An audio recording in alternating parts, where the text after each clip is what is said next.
প্রিয় ছাত্রছাত্রীরা, আজকে আমি তোমাদের কেবির মাধ্যমে ক্লাস 9-এর বাংলা যে সমস্ত প্রশ্নগুলো দেওয়া হয়েছে 2025 সালের রায়মার্টিন প্রশ্নবিচিত্রাতে প্রথম পর্যায়ে মূল্যায়নের জন্য স্কুল নম্বর 3, এই 3 নম্বর স্কুলের পেজ নম্বর 10, সেখানে যে সমস্ত প্রশ্নগুলো আছে সমস্ত প্রশ্নের উত্তর আমি আলোচনা করবো আজকে কেবির মাধ্যমে। তোমরা ভিডিওটা শুরু থেকে শেষ অবধি অবশ্যই দেখবে এবং চ্যানেল যদি নতুন হয়ে থাকে অবশ্যই তোমরা চ্যানেলটাকে সাবস্ক্রাইব করে রাখবে পরবর্তী যে স্কুলগুলো আছে সেগুলোর প্রশ্নোত্তর পাওয়ার জন্য। এবং এর আগের যে স্কুলগুলো ছিল সেগুলোর প্রশ্নোত্তর আমরা আলোচনা করে দিয়েছি, তোমরা প্লেলিস্ট থেকে পেয়ে যাবে, সেগুলো অবশ্যই তোমরা সেখান থেকে দেখে নিও। আর এই প্রশ্নোত্তর পিডিএফ তোমরা পরবর্তীতে আমাদের টেলিগ্রাম চ্যানেল থেকে পেয়ে যাবে, ডিসক্রিপশনে লিঙ্ক দেওয়া হয়েছে টেলিগ্রাম চ্যানেলের, সেখান থেকে তোমরা যুক্ত হয়ে যেতে পারবে টেলিগ্রাম চ্যানেলে। তো 3 নম্বর যে স্কুল, সেখানে যে প্রশ্নগুলো দেওয়া আছে একের দাগে দেখো বলা আছে সঠিক উত্তরটি বেছে নিয়ে নির্বাচন করো। তো একের দাগে একে কী বলা আছে, কলিঙ্গে সকল লোক কার নাম স্মরণ করেছিল? এটা হবে কি অপশান ক, অর্থাৎ জৈমিনীর। এরপরে প্রশ্ন, যতদিন ধনী ছিলাম কখনো সুখ পাইনি একথা বলেছে কে? ইলিয়াসের স্ত্রী। এরপরে প্রশ্ন, প্রভু আজ আমার সংসার চলবে কিভাবে প্রশ্ন করেছে কে? এটা হবে ধীবর, অর্থাৎ অপশান গ। এরপরে আছে নিস্তব্ধ মুহূর্তগুলি কিসের জন্য কেঁপে ওঠে? তাহলে এটা হবে কি সাগর গর্জনে। এরপরে দেওয়া প্রশ্নগুলো আছে দেখো, যেটা দেওয়া হয়েছে 1.5, সেটা হলো কি, অতএব আমি ভাবলুম তাহলে নির্ভয়ে লিখতে পারি বক্তার এমন বক্তব্যের কারণ। সেটা হবে কি সাহিত্যের ইন্দ্রচন্দ্র মিত্র বরুণেরা এক্ষেত্রে অনুপস্থিত ছিলেন। এরপরে 1.6 থেকে বলা আছে শঙ্কুর ডায়েরির লেখায় লেখক প্রথমবার যে রঙটি দেখেছিলেন সেটা হবে কি সবুজ, অর্থাৎ অপশান খ। এরপরে প্রশ্ন, ট্রাম থেকে টেরাম এখানে ধ্বনি পরিবর্তনের যে রীতিটি অনুসৃত হয়েছে সেটি হলো ওপি নিহিতি, অর্থাৎ অপশান ক এখানে সঠিক উত্তর হবে ওপি নিহিতি। তাহলে এমসিকিউ টাইপ প্রশ্নগুলো হলো। এরপরে প্রশ্ন দেওয়া আছে দেখো 2-এর দাগের কম বেশি 15টি শব্দের নিচের প্রশ্নগুলি উত্তর দাও। 1 নম্বর করে দেওয়া আছে 8টা প্রশ্ন। তারপর 3-এর দাগের প্রশ্ন আছে, সেখানে প্রত্যেকটা প্রশ্ন 3 নম্বর করে দেওয়া আছে, সেগুলো আমরা পরে পেজে আলোচনা করবো। এবং এই প্রশ্নোত্তরের পিডিএফ তোমরা পরবর্তীতে আমাদের টেলিগ্রাম চ্যানেল থেকে পেয়ে যাবে, ডিসক্রিপশনে লিঙ্ক দেওয়া আছে। দেখো প্রথম যে প্রশ্ন আছে কি, তরি ভরা পণ্য নিয়ে কবি কোথায় পাড়ি দিতে চেয়েছিলেন? তাহলে এটা কী হবে? তাহলে এটা উত্তর হবে কি, লিখবে সপ্ত সিন্ধু পারে। পরে প্রশ্ন, প্লেটোর দোরগোড়ায় কী লেখা ছিল? জানিস প্লেটোর দোরগোড়ায় কী লেখা ছিল বলে বক্তা জানিয়েছেন? তো লিখবে প্লেটোর দোরগোড়ায় কী লেখা ছিল বলে বক্তা জানিয়েছেন সেটি হলো যে অঙ্ক জানে না এখানে তার প্রবেশ নিষেধ। এরপরে প্রশ্ন, আমার হাত দুটো এখনই নিষ্পিস করছে কেন? লিখবে প্রথম রক্ষীর হাত নিষ্পিস করছিল জেলেকে মারার আগে যে মালা পরানো হবে তা গাঁথার জন্য। এরপরে প্রশ্ন, ইলিয়াস গল্পটি বাংলায় তর্জমা করেছেন কে? তাহলে লিখবে কি মনীন্দ্র দত্ত। তাহলে এটা হবে কি মনীন্দ্র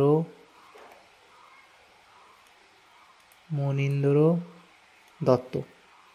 এরপরের প্রশ্ন, জুম্বনাস্ত্র প্রয়োগ করলে কি হবে? আচ্ছা, এটা জুম্বনাস্ত্র না, এটা স্পেলিংটা হবে জৃম্ভনাস্ত্র, এরই হবে জৃম্ভনাস্ত্র প্রয়োগ করলে লিখবে জৃম্ভনাস্ত্র যার ওপর প্রয়োগ করা হয় সে হাই তুলতে তুলতে ঘুমিয়ে পড়ে এবং অসম্ভব ভয়ঙ্কর সব স্বপ্ন দেখে। এরপর অর্থাৎ প্রশ্ন ছিল বটিকা ইন্ডিকা কি, সেটা তোমরা এফতে লিখবে।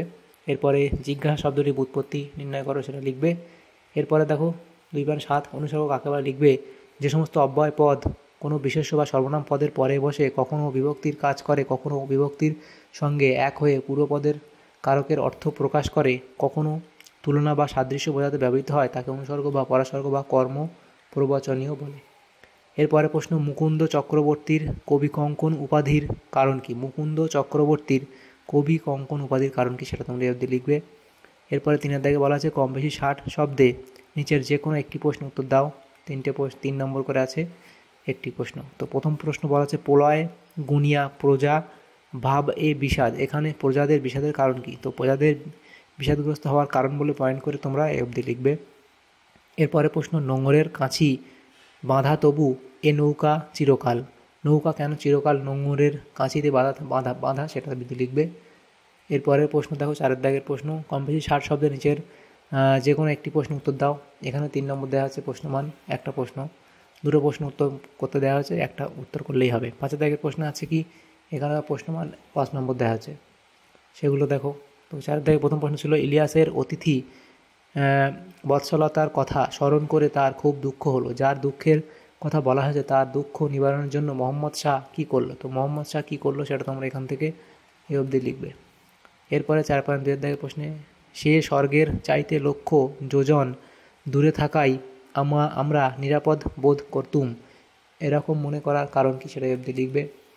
5 দাগের প্রশ্ন, কম বেশি 150 শব্দের নিচের যে কোনো একটি প্রশ্ন উত্তর দাও। প্রথম প্রশ্ন, নিরবধি 7 দিন বৃষ্টি নিরন্তর, 7 দিন কোথায় বৃষ্টি হয়েছিল, তো লিখবে কি কবি কঙ্কন মুকুন্দ চক্রবর্তীর কলিঙ্গ দেশে ঝড় বৃষ্টি কাব্যাংশে 7 দিন অনবরত বৃষ্টি হওয়ার কথা বলা হয়েছে, কোথায়, কলিঙ্গ দেশে।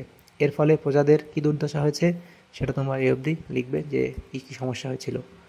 তারপরের প্রশ্ন 5.2 স্রোতের বিদ্রূপ শুনি প্রতিবার দাঁড়ের নিক্ষেপে, স্রোতের বিদ্রূপ কবিকে কীভাবে ব্যথিত করেছে আলোচনা করো, তো সেখান থেকে এই অবধি তোমরা লিখবে।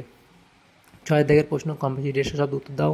দুটো প্রশ্ন আছে 5 নম্বর করে দেওয়া আছে, 7 দাগের এবং 8 দাগের প্রশ্ন। দেখো এগুলো ভাব সম্প্রসারণ করতে দেওয়া আছে 8 দাগে, সেটা আমরা করব পরবর্তী পেজে।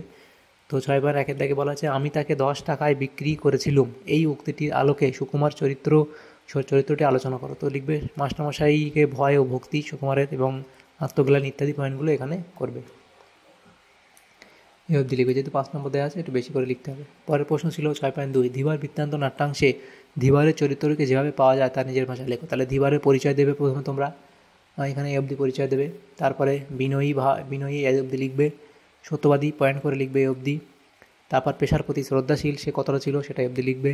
তারপরে উদার মানসিকতা, তার মানসিকতা কেমন উদার ছিল তারা লিখবে। তাহলে এই যে পয়েন্টগুলো লিখবে 1, 2, 3, 4, 5টা পয়েন্ট করবে ধীবার সম্পর্কে লেখার সময়। এরপরের প্রশ্ন 7 দাগের প্রশ্ন, আজ দিনের শুরুতেই একটা বিশ্রী কাণ্ড ঘটে গেল, দিনটি কত তারিখ ছিল, তাহলে লিখবে দিনটি 1 জানুয়ারি ছিল।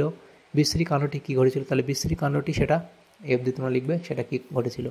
এরপরে মঙ্গল যে কত অমঙ্গল হতে পারে সেটা হাড়ে হাড়ে টের পেয়েছি, প্রফেসর শঙ্কুর এই আক্ষেপের কারণ বুঝিয়ে দাও, তাহলে এই আক্ষেপের কারণ তোমরা এই অবধি লিখবে।